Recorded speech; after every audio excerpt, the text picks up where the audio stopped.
Zene nkwagulo zino ziraba we zijjudde omukono kwerwanako ye kwerwanako okusajja kule kunkwata nga wagala kunkwata omusajja azze yangwiridde yenna nkutta anywezeza sola nakussa otegeera okusajja tegungwiridde nga gwagala kunkwata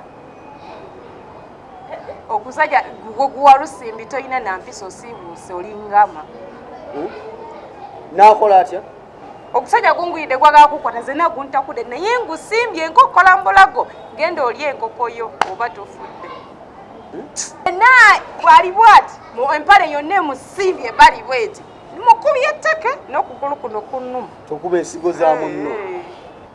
Okay, ankwa muganda wange kwaniriza kusembitwa extra EG ogamba otya Joseph Kutwa 2020 tumutandise mutiibwa n'amaanyi ag'enjawulo okutwalira wamu omwaka gwo gutandise kubanga twakabula kw'ennaku z'omwezi nga 5 mu January ono twatambulidde ddala kutegeeza ati mukaalo ne tugoba satu kutegeeza ati muganda wange ali eyo nga Aziz omuvubuka ow'amaanyi nga gagenda kweyako mu Dubai mukaalo ne tugoba services bakutegeeza nti muganda wange gye mu Dubai ogenda bwangu okikwasaganya wali wonna bakutegeeza nti oyagagenda kolakola bwa sikaali bwa security guards aba cleaners ba helpers mu supermarkets z'enjawulo mu Dubai kutegeeza nti mukaalo ne company kugenda okwesiga okutwala ogenda okwasaganya emirimu jojo na mu Dubai okutwalira wamu akasimu kali awo asimu ka box kolengera akaliko mukaalo net bakubireko ku WhatsApp kwe bali banonye ku ntwingidde omwaka omupya tandika omwaka omupya n'omulimu omupya nga oyita mu mukaalo net service company yokka yogenda okwesiga okutwala mu Dubai okole mu beach eyo n'abewaka bagambe nti omwana yagenda kuba kyeyo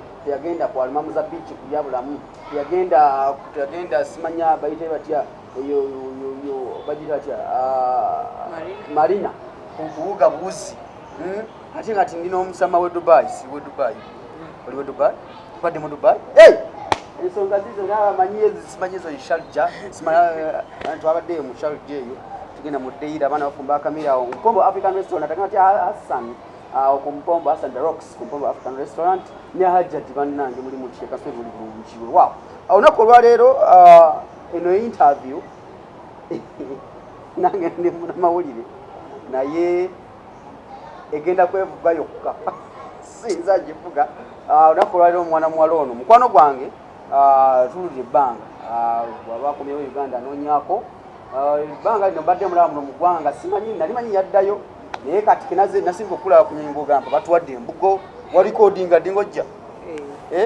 nga bawadde embugo anti naffe nitwajja ne batuwa embugo blanket yes nigamba embugo batuteramu embugo naye leero siri musanyusaka twagana seka obusunga bungi wewa onako olwaleero omwana muwala ono antutuukidde n'aŋŋamba manyi bannamawulire tukola emirimu gino ebiseera ebisinga ndowooza twerekereyo ak'obuntu kuma nti we are public figures tukola ebintu omuntu gwoba okozeeko ekintu osobola okuleetera obuzibu anytime mwana muwala ono ku makya ga leero yakontakiriza namawulire omu bino tukola ebya YouTube ndowooza agenda mukoleko interview naye ng'ekyamazima kiri nti okukola interview ndowooza byatuuse era bitatambula bulungi agenda batunyumiza tulabe engeri gy'asimatuseemu nga bwaŋŋambye era simanyi oba muganda wange ayimba yakikoze naye ayatubulya wewawo ankwaliriza mwana muwala wa Lydia ogamba otya oli bulungi ongera ku ddoboozi siri bulungi n'akatono bannange lwaki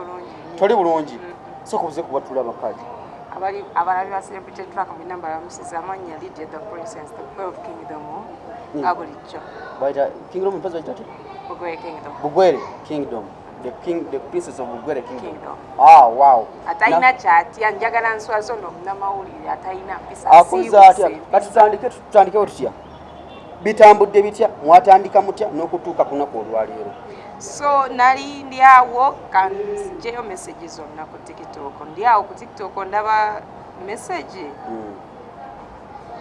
nga ŋŋamba nze nsabayo ka interview nsabayo ka bamuyita ndaba amanya ge bamuyitaani kuno kuliko mu YouTube subscribe so tugende ku YouTube ye tulabe ku YouTube ye amanya bamuyita Walugembe something YouTube ye gamba the truth gospel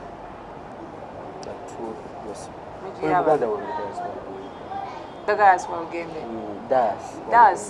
That's what we get. Taina mbisa taina yenna muchafu adugala awunya yenna amanyira tamanyi bantu bazanyirako. Kiki kituuseewo? Soko tulage. Ebyo n'okutuuka embeera ebadde kyahamu mbadde mukwataganya ebbanga ki? Nsabayo ka interview last week. Nsabayo ka interview konze. Nga TikTok. Konze enaku zino ndi busy tujja laba next week. Naye mugamba next week njja laba. Yesterday nga mpereza message yankubira ngamba ncha tukakole konze encha kale sina nnyo byakola biri awo. Nja kujja tukole ka interview. Ngandagirirawo ogenda wali na masuba nga nange nesula ngamba mbadde nsaba nkoleko ku TikTok naawe ku video bwa TikTok kubanga TikTok yo ekola ki? Like eri funny uba chona kyayogedde sikijjo. Yagambye interview TikTok eri funny. Yeah, yangambye TikTok yo like eri creative kitegeera. Waliwo video gye nakola gyasinga okuwaana simanyi gye nalinnya waggulu. Bw'ogenda ku TikTok yange yonna girike nze yonna gicomment nzeeko you know. Ng'omuntu bw'aba kitegeera. Konze kale nja kujja tukole mbuleetayo kale different attire. Okitegeera. Tukole n'emu video. Konze ngoye ezo zina ziyawo mukese zina kye zikola zena nesitudde engoye ngatto pe yanga nnya ngoye ata yanga 3 konze tugende tukole nga tugenda nga tukasimanya tukola interview yachi ya YouTube ina YouTube channel ino jengambi simanya True Gospel whatever nga tukola interview nga kagwa tukola ka video nga kagwa ngamba kale change tukole buchi bu interview bu TikTok olwo ne banga lyonna okutandika omwesiga ogwe ng'omuntu kikuladde ebbanga ki kibadde like 1 week kubanga last week we are contacting nali ndina mu ddwaliro last week 1 week okugenda nga wemanyi nti tugenda kola ngenda sanga cameras okitegeera ngenda sanga tuli awo like open space kuba yasooka nangamba hotel erina masuba opposite Big Boys oba bagiyita batya eyo mugenze ku hotel yasooka nangamba eyo hotel oba bagiyita batya olutuusa ate n'akyusa nti ate highlight hotel highlight whatever something sentegereza bulungi nnyo nange neneetwala manyi ngenda sanga cameras olutuusa embuze nkolera ku simu tewali kamera n'emu konze nenesikamu mbwa gikolera ku simu yena nakwata akasimu n'akakola bwati konze no problem nange nali nkoleddeko video ku simu nga tugenda mu maaso nga tukola video ya YouTube ng'ekwa mu kukyusa engoye ogusajja tegufuuse gusibu olwo nga maaso okukola interview ne kati nga okyusa ngoye zaaki olwo tukole TikTok video za TikTok temuggwa sikirabanga kino ogusajja tegungwiridde nga gwagala kunkwata ogusajja guwa lusimbi toyina nampisa osiibuuse olingama n'akola atya ogusajja gungwiridde gwagala kukwata zena guntakude naye ngusimbye enkokola mbulago genda oli enkoko yo oba tofudde ebyo nabibaddeyo nga mugenda kyusa mukole TikTok video za TikTok olonkyusa mbadde mu kadress nteekamu ataye endala omusajja ze yangwiridde yenna nkutta nywezeza sola nakussa oshegera yagambye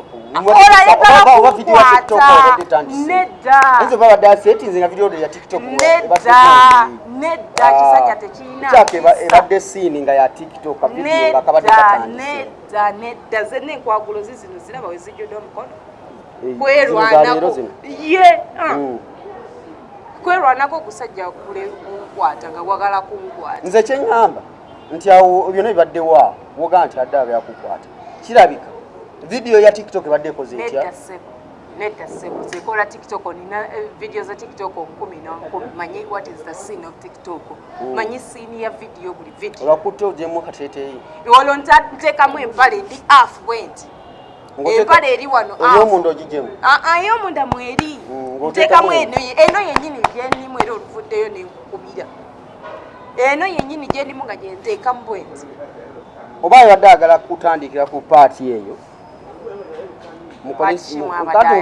mu TikTok mulimu wokwata video n'ogipozinga tegulina mpisa kukwazi kw'abakazi era ndabula abawala bambi abagala TikTok kumanyikana biki banange mbalabula temugeza ne mwesiga gundu gonna nga guze mu inbox yo musimanyi mpayo ka interview be very careful guys be very careful si buli omu sajja kunyiziza nnyo guswaza ne professional yago mu mnauli ate mbu akola ku radio 4 listen wabugembe tekina mpisa kyonna kikyafu ebiyindo olubadde nkirwanyisa waneeno ekiyindo kyonna kifulumamu ebintu ebikyafu kakikokozaawo katanudde muganda wange nange simanyi okusajja gunesibyeko naye ngusimbye olukokola luno okugenda okunvaako temwalina nkolagana ndala yonna nti wetumaliza tikitoko naye ngaewedde tujja kubaako ensonga zituukako nedda sayogera nanye kuba neweyankubira essimu nali mu ddwayo namugamba it's okay I will see the time the perfect time I will come oshegera sayogera naye ebiwanvu biri awo because I was in the hospital kati ate ntuuka ate gwefuula birala gweyogeza gunkwatiira nga akwatako ye ng'omuntu olinawo mukuteko nti amasanyu yena ayimiridde bwati nemugamba naye weefugeze sazze mu bintu bya kisiru tukola vidiyo tumala vidiyo nkuviire yena ayimiridde yena bwali bwati empale yonna emusimbye bali bweti mukubye etteke n'okugulu kuno kunnuma tokuba ensigo za munno tujja kuba munno ensigo mukubye etteke n'ekisinza okudeeta mu eno vidiyo njagala kulabula bawala bange bw'oba tosobola kwerwanako nga tolina maanyi teweesiga guntu gwonna nga gozeemu simanyi munamawulire ayina simanyi YouTube channel bambi guys be very careful bebate bakwata kikwatirawo ne kikusiga bisiriimu omukazi watukolera oli ku under contract ogenda okuddayo bakuba ebiyiso bakusange n'ebirwadde nga contract efa olina osasula contract tolina ate sente ogenze kweyiyo olina abaana ewaka ebisajja ebitalina ekisajja ekyo ate gwe gusajja gwe sooka otubimu akafaananyi akutaavaawa kyonna kisose nekingwira nekinkwata obadde weyambulira wambadde mu room mu bathroom ya ebadde room mukoledde mu room kugambye ebadde room nze olutuusa nemubuuza lwaki tuli mu room omulyango nemekinga showa mukoledde mu lujja oba nedda mubadde mu room mu room ate nze ntegeereddewo nga kyebiri kuli kwezo gundi lwaki gundi agitadde mu room mubuuziza n'omubuuza vidiyo ki gye bakolera mu room nga wano waliwo obuliri we mukoledde bweguba muno naye baaba gumusubye nze wadde manyi nti obadde muvudde mu compound we mukoledde ne mugenda mu n'ogenda okyuse ogenze room mbubuuziza room lwaki tukoledde mu room endeko omulyango omugule making sure nti mugule kati aba hoteli bategeddeko nti obadde bakuyingiza of course kubanga mpoganye kirwanyisiza nga mpogana era omuwala abadde ajja nemulaba mulyango ndowooza kireetedde okunta ennyo omuwala ng'ajja mulyango ng'amuwulira nange nga musimbi mukutte waneeno nga musimbi akakokola bwe nti naye ng'okakasa empale ebadde ezinga gwonna nga gwesimbye gwekuti gwe n'omunyweza addanga muzanyira wabula wawuliddamu ozanyira ku muwala yena ata ng'ovudde ku nze kyenkukoze kale nga tuvudde mu byokusaaga ng'omuntu obadde tolina feelings nga njijawa ekisooka oba amaze ennaku mekatanaaba ebigere byonna bijjudde enkyakya bulungi nyambadde okwebwanga obweppeeyi ngugjayo anti vidiyo gwonna guunya guli mu kasaati kamwe ennyindo ebadde efuluma bino babiyita bati olaba bw'onyiga ennyindo yo bwoti nga tonaaba bulungi teweekuta buli n'onyiga kitegeeza nze bwe ntera obuleeta mba sinaabye era ofubanga nnyo ate obuvaayo buli lunaku buba bweraga naye obumaze ebbanga byonna biri awo biringa masira obadde obezi mu muudu naawe ani akuba ku simu ono omukwano gwange omukwata ate omukwata naye gwe ng'omuntu lwaki bw'osanze nti mugenda mu lumu tobuuziza lwaki tukoleddemu ne bakuwa nsonga ki mbwa atukolere wano anti siyina kamera tukolere wano konze kolera wano naye nze ndi vampire okitegeera era nze nategedde kyaliko neŋŋamba nonno mumpere close up wana anyole ensonga zino omukulu akuvumbagatidde kuva mu east mu west yenna asoose nangwira nankwata nemabega bwati nankwata kyemabega bweti nanyoza ku bbeere bwati okitegeera takutte bbeere akutte wano bwati emikono ogiraba wano bweti mukiwato nenkola bweti okitegeera bakuteko owulidde otya tewali kyempulidde yadde busanyalaze bwonna kati oluvudde wano bwenti making a sure nti azeni went kati nangwira nanteka ku buliri ashege nangwira bwati awo ne musimba mbulago went owe badde film gyoli mkunyumiza nkugambye nange eri ebadde nga film nange kenyini nsikikkiriza nti guno omulembe omusajja munamawulire nga gwe kiki walusimbi simanyi whatever olinga nama nti okyasiba kyasikwata omukazi zino ensangi nange njirabye nga film interview mbadde mugimaze ebadde bali yabbanga ate ko gipositinga ngenda ku reportinga ngenda kuwabira ku police koteka yandeka video ka TikTok kange nakamu kobadde okose ngenda reportinga everything about him mbadde mwakoze ekitegeeza akasooka tubadde tukozeeyo video kati ng'akaddako kakola kikakola nga bolonkyusa kotekayo video yange nembubwe oba waliwo ekyama wano amasanyalaze walabye ne gasootinga alinga tasobola kwesootinga tasobola kwekontrolinga oze kukola video gwe bagambye nti mbadde nze oneebakeko bagambye mbadde nnoonya baneebakako wayi gazi ekintu amasanyalaze umeme ninga emboozi eno ninga ey'okusaaga naye. But it's a very real thing. I'm warning little girls, young girls. So many of girls on TikTok. You want to be famous. You want to overcome. Tofude kono nabono nyirinya lya musajja. Nedda. Tuona nkolaga nayo najimba. Ina messages onna ngamba nsabayo interview ngenze okitegera nange kenyini mbadde nkoze yo oba ina kota asoma wansi nga asaba interview. Alinga sina messages tasomera singa nasoma nti yawandika anything mbadde sola more interview because I'm not searching for a boyfriend. I'm not searching for any man to. Obulamu bw'okubeera single tobukoye. It's okay. I'm not even single. Boyfriend Jai? Of course. I'm not even single. You have a boyfriend? Of course. Where is he? Is in Uganda? I'm not unveiling him, dear. Hey, but he's around? Yeah. In Uganda? No, not in Uganda. Oh, that's cool. Chegeza tagenda bitegera bino kyogera. Njagala amanye waba naye nga ina power. Boyfriend I'm not showing anything with my boyfriend. No.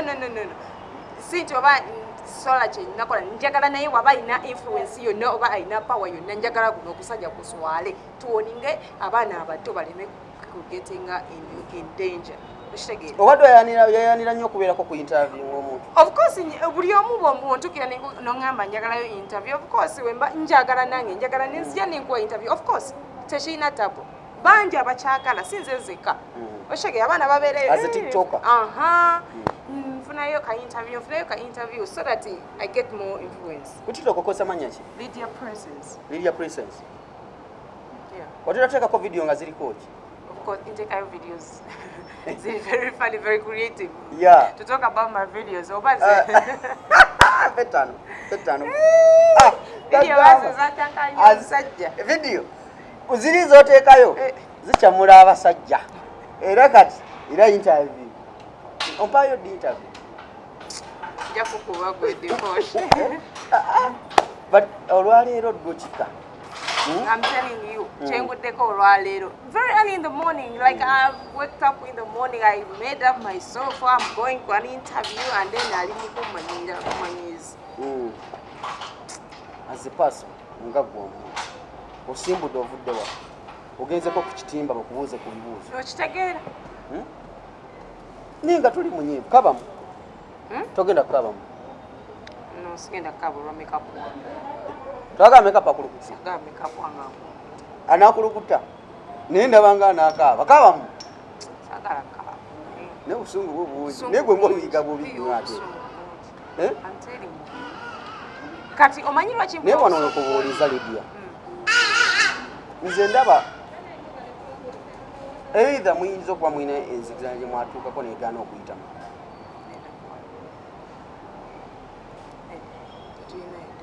Tewali yadde kye mwali mutuuseeko. Nze kyemanyi kye ndowooza kyeŋŋamba guno okusajja gwe gutyo okukola gugenda ku every young girl TikTok inbox nti njagalayo interview n'agenda n'alugwamu ne gumugwira ne gwesala abaana. That is what I'm thinking. And if you're doing that, you should stop. I'm warning you, you should stop. Ojafuna obuzibu obw'amaanyi.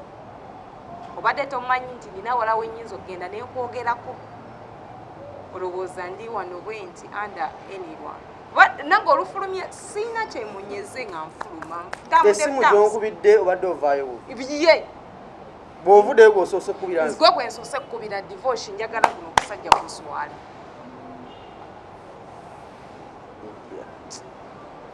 lwaki tumusonyiwa kale nedda njagala eno interview eyo igende ku air bweba tekisobola genda ku air tugiteeke ku youtube tugiteeke ku air divorce njagala okusajja kuno kugende ku air wallahi yamungu ndayira kitange emagoba Aziz ku kamera yaliko bamuyita Aziz Matovu osekedde oyo muganda wange yali ku kamera kifaananyi akuba full HD sajja wamaanyi okugira ddala twamujja Kenya eyo naye kati alawangalya muno mu ggwanga ebigambo bikuweddeko naawe ate emboozi zetubaddemu yeemu naawe bakazi bakuwaanawaana wano tugenda kukola mikolo gy'abendi akazi bali mu kuwaanawaana lwaki bakuwaanawaana tebalina byakuwaana okusajja ogwo njagala kuswaze sinza muswaza gwoyogera bibyo oli kyali wange oba kuteeka muki teekayo oyo kyali wange oba kyaliwo talina mpisa tawa mulimu gwekitiibwa ninga mukyali wange oli generous ng'odda ku muntu okwata zinensanyi bakyakwata abakazi funayo gw'oyogera naye kasinga kukute bulungi era nemwogera wandimuwadde teriyo feeding yadde n'emu omuntu nga mwogerezeganya bulungi netukanya sula mu kamera omugambe kisobola kuwa sisobola kuwa mumuwe bulungi magulu gange tosobola muwaki toyinza kwebaka ku magulu gange ndabanga kitange yebase magulu wekiwaluso oli mukyafu owunya tonaaba ekagulu gakujjodde enkyakya wena wooli nsaasira n'abantu bokolako interview bulijjo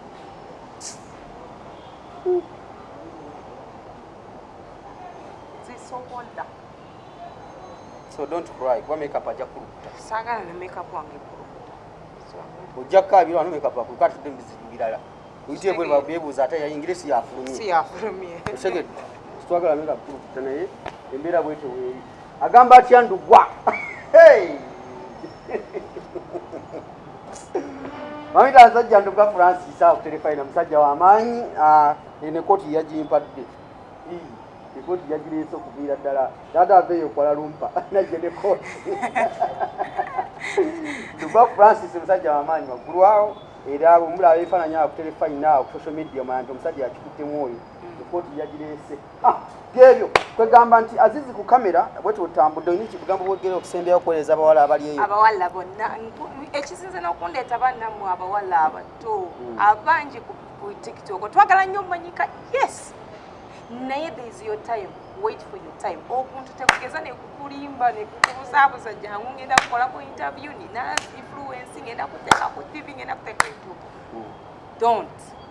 don't trust anyone and except me devotion musajja mulungi I respect you by the way brother I respect you you so respect high. me yeah okujjako nze n'abalala batonotono wali abalala abatonotono oye omukulu kujja oyo gwolaba musajja w'amaanyi wano Uganda ati feyitagiiza feweze zitambula ate ku TikTok okwali owaayi waliwo TikTok gwe badde bakwata ssebo badde bamukwata bukwasi oba badde yewaddeyo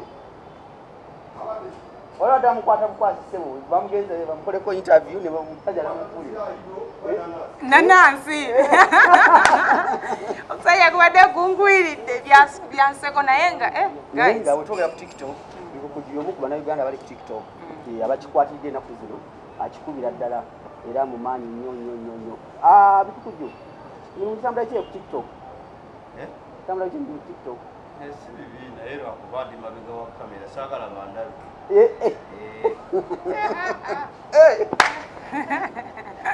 kale tusayiringa tuve wano bikukujju abwatwe bwatuuse naye ali ku TikTok naye ono omuwala ye ade bankutte baabo omuwala omunamawulire adde amukwata njagala kuswala agenza omukolako interview netuyita ninaye okimanya ku TikTok gyankoleko interview yasooka musaba interview mu interview yagimuwa gimuwe n'eri endala ogimuwera interview tekisoboka tekisaba kati kiriyo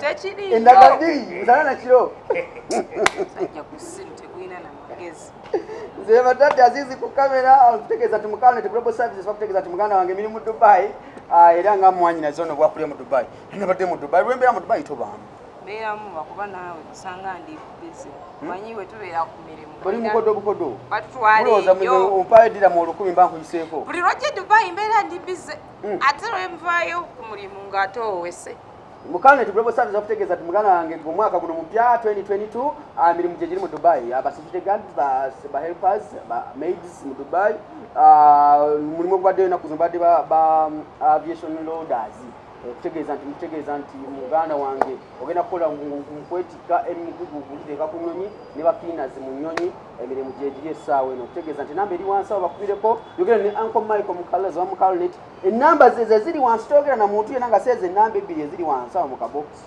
muganda wange bajja kubba tojayidde kozesa enamba ezebbiri eziri awo wansi ebisigadde bijja kwanga bitambula bulungi mukalnet gwobusabiza kutegeeza nti muganda wange gende omwaka 2022 ugenda okuggwako ng'amaanyi nnyo ku ground nga bewaleke wano mu Kampala Uganda tuli mukola TikTok tebalina kyebayingiza baagala nakukwata kukwasa katugamba ebyo nze siabaana tuka wano bale mwana Lydia Princess Lydia the princess of the Bugweri kingdom naye omwana eno naabadde muti akola ati nze mbatadde bannange